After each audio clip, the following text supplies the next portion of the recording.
testified that they actually moved this young man to another part of the building, another pod, so to speak, to try to get him away from you.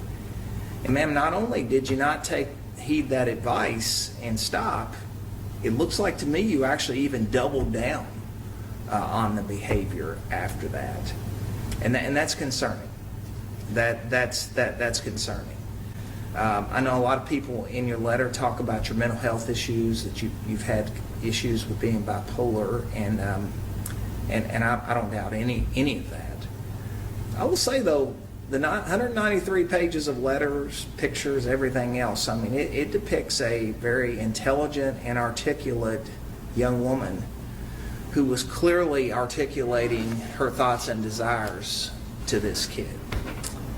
I don't doubt you have some issues, but it's just those issues aren't enough for me to not follow the jury recommendation in this particular case. I just don't find, even though it might not have been what I would have done if I were sitting on the jury, it probably would not have been. I don't find it an unreasonable recommendation, and so I'm going to follow it. So on the case, on the charge of sexual abuse, first degree, I'm going to impose a sentence of 4 years.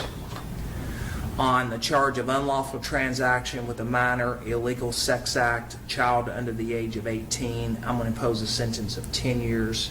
Pursuant to the jury's recommendation, I'm going to run those sentences consecutive for a total of 14 years.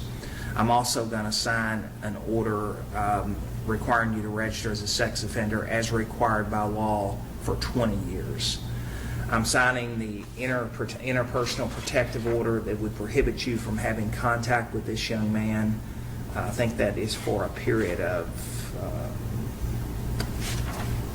3 years, I think, but should be 10. 10 years, I'm sorry. Yeah, I don't really see that as being an issue, but you are under a court order to have no contact with him for that period of time. And obviously, I'm going to waive your fines and costs on this particular case based upon the sentence. Ma'am, I wish you the best. I truly do upon your release. You know, it's going to be a while, but in the big scheme of things, when you are released, you're going to be a relatively young woman. You are. You'll have the rest of your life to live and spend time with your family and children. And I wish you well upon your release. Good luck.